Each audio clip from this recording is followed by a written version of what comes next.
Dirish Mohan is an international award-winning speaker with over 10 years of experience in the field of public speaking. He is a Toastmaster, professional storyteller, writer, expert coach, and mentor to various aspiring speakers.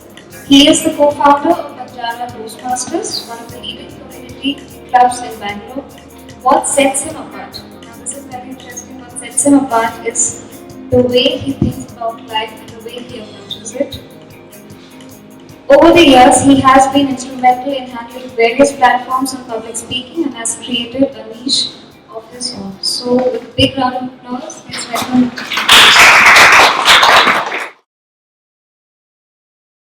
Warm welcome on this first edition of A Take on Life with Dirish Mohan. The very first question that probably everybody would be having here is, what is a take on life? I have been in the space of speaking for about a decade now, been on various platforms, and probably believe that it is speaking on stage that has helped me evolve as a person. It's been one of the greatest revelations in life. I've come across various platforms which speak of communication, leadership, done storytelling wherein you try to wow people with stories and influence thought processes. On the flip side, there have also been forums that speak on the way of life, that propagate a way of living.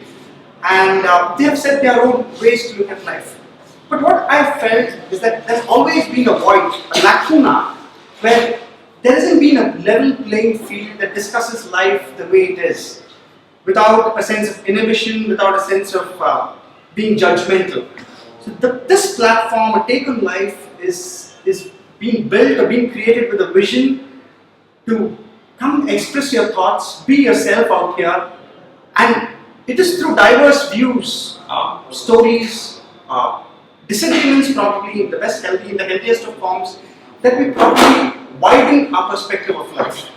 And therefore, that primarily is the essence of setting up this platform, A Take on Life. I personally believe that there will be an umpteen number of questions that we have, and it's probably in listening to another person, their stories, their experience, that probably we find answers to questions that remain within us. So here we are. The topic on the floor today is, are we in an era of compulsive relationships? Are we in an era of compulsive relationships? Just like we need food, clothes and shelter to survive, the need to feel connected and be loved is probably the core of human existence. Ever since the time a little fetus is born in the womb of a mother, it remains connected to her through her umbilical cord and finds its nourishment through the period of time that remains there till it finds its way out into this world.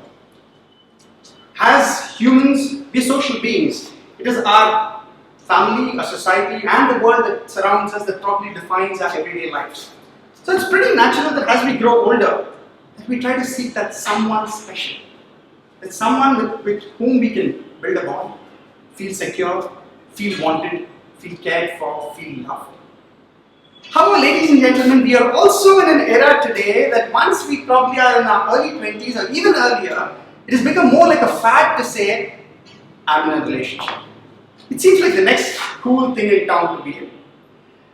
The reason for someone to be in a relationship can vary. It could be from being completely in love, attraction, a sense of belonging, to an entirely diametrically different perspective of wanting to fit into the scheme of things, wanting to feel socially adept, peer pressure, or in plain terms, just don't want to feel left out.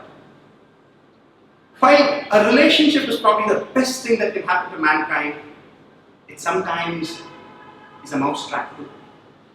Today we are witness to multiple relationships where people are hanging in there just for the sake of it, where it's going nowhere.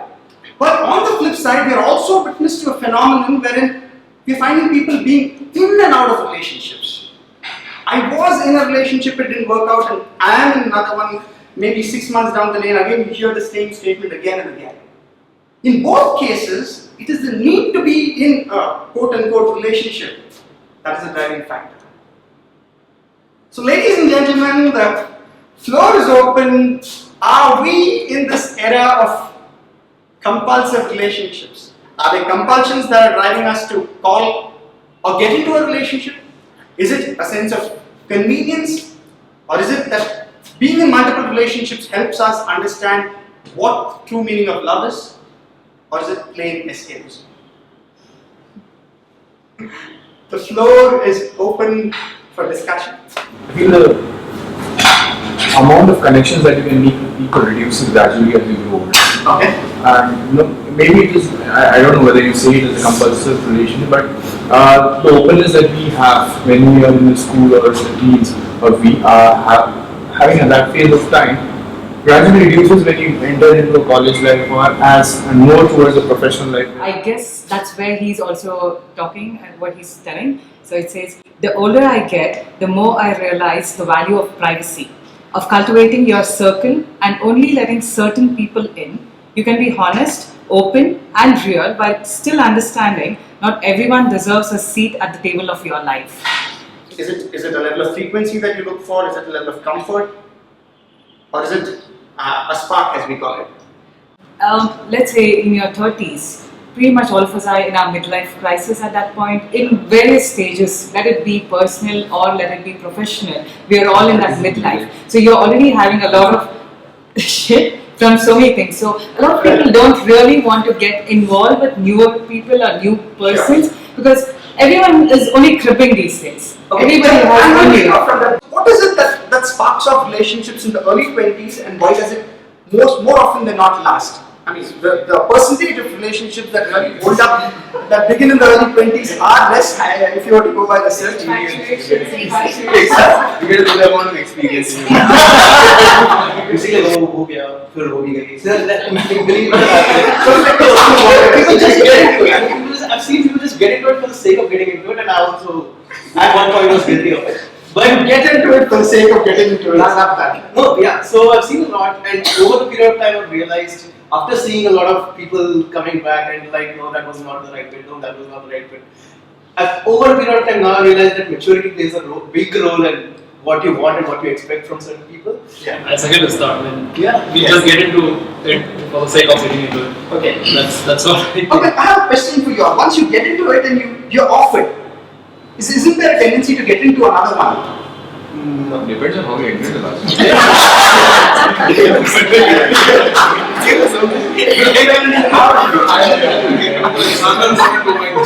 People are very much optimistic in general, and they tend to be over-evaluative of themselves. So these kind of things is taking life as it comes is a very rare trait, I feel, and what I feel. Yeah, in terms of relationship, and in early 20s, they are totally different. You see, Sure. hop in, hop out, and as I hear, when I think I'm the oldest among you guys here, and Age is a phase of your mind. Age is not a serious phenomenon. you're very selective when you're coming in 30s. I've been single for a very long time, and choosing and meeting a stranger, and then beginning, starting overall. As he said, very optimistic. But then on the other end of the spectrum as well, when you're off something and people find that the emotions and the hormones both go haywire, that they probably get into a rebound as well. Just to feel not to feel lonely, not to be left out. So there are two extremes to the story. Agree. And depends on the individual as well, right? Like if he is a very strong person, strong individual, he might not need a relationship to just because. And there are some people who need that kind of compulsive support. Like they have been into a social life and they need that. Some people are very strong individuals. As a society, we have been perceived as a traditional society probably a decade and a half or two ago, wherein it is more like a rhythm or a pattern that you accept the man or the woman who comes in your life and you try to make things happen. Now we probably come into an era of flexibility wherein you have these hop in and hop outs. What has actually changed? Has it been a drastic change in the way we look at life? Is it work pressure or the changing lifestyle that has brought in? Or is it a natural form of evolution that things are bound to change and it's changing? I want to bring another thing, like, I don't know whether I'll be right or wrong. When I was in my early 20s, I used to hear, this girl, that boy, after 6 months breakup, then another. I was like, what's happening? And I'm stuck with one person. There was going wrong. But then I used to feel, maybe not, these girls and boys are not good. that mindset. But now I've come at a point when someone says it didn't work out, I'm like, pretty cool, it's okay. But then the fear of being called single again or a divorcee or things like that in the Indian context is probably viewed differently. Let's be fair and open about it, and the stigma associated with it. So is that also playing a role with respect to us hanging on to some relationship? Like, we don't define failure. Okay. It's a very subjective term in relationships, and in the Indian context, it varies so much. Because of my discomfort in one relationship, let me not cause discomfort for others. I see this thought process in a lot of people. I would say like society for me is never helped me in any ways. So it's my own individual decisions based on what I do. Has society troubled you? It The thought of did. society troubled you? It did initially, but You've outgrown that age. Sure. And I like that girl and I just proposed. Very second day I just proposed, saying that, I like you, would you like to marry me? And she said, she said, you need to talk to my father. And I just called her dad and said, her father was a central government employee. I just called him and said, I would like to marry your daughter. He said, let me think. And after 2 days, he calls me, I'm fine, you marry. How do we define that point as to when to move in or move out of a relationship? The kind of relationships I had, I don't think I should call it a relationship because they ended so early that I don't call it a relationship. So sometimes talking works, but I would say giving space. Give space, and even if you're married or even if you're just living in, give space and then get back to it and see where you stand again. It's great to meet at a coffee shop. You're dressed in your best. You come, you have a discussion across. You share your interests. You try to, find a breaking a point where you connect. But it's only when you start sharing your bedroom, your bathroom, and your kitchen that you actually understand how the person is. So I second him. When we were not staying together, everything is lovey-dovey because we meet only for 2-3 hours. Okay, he'll be very nice to me. I'll be very nice to him. Open the door, everything is there. But once you start staying there, I think that's when you realize when he gets angry, when I should shut my mouth. We come to know each other. who's going to keep first? Keep up the relationship. It finally boils down to a point where you let mind games take over emotions. So is it fine to have these compulsive relationships? Or on the flip side, are we demeaning love by doing as much? Love is definitely when you're not judgmental about the other person. I think so. And you really connect with the other person in everything what you do today, and when the other person gives you the best of feelings, it can be anything. So that's what love is for me. You don't believe in love? I wasn't in love, almost up until 9 years of my marriage. It's about defining what you need and what you don't need at that point. Marriage is something, if I take it on right now, I think we'll break a couple of bones on my back. And I feel career is a human invention. Okay. Work-life balance is also a human invention. It was not that these kind of thoughts were there earlier part of the world. Now we have this new opinions on what is a career, what is work-life balance. Now the thing is, we are brutal towards our personal relationships because we want to maintain and have a good work-life balance. I'm saying it could be brutal because people would gradually chop off their relationship in their infancy, but thinking that this would harm their work-life balance. What's good about being in relationships and what is not? You know about yourself when you're in a couple of relationships. Probably first relationship, it's like an experiment, I would say. With me, I knew better about me once I was when I hop in and hop out and know what is actually needed for a relation to sustain for a long time. So when is it that you realize that this is the person, irrespective of his flaws, I believe he's the man or he's the woman for this marriage? I guess you just know it. It's a process. It's a process. I mean, you don't want to take the chance on somebody. There is something still so connected with that person, you don't want to let it go.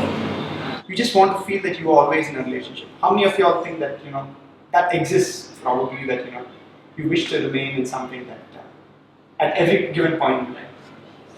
Yes, that. I'm in a relationship with one girl for 7 years and we are getting married this November.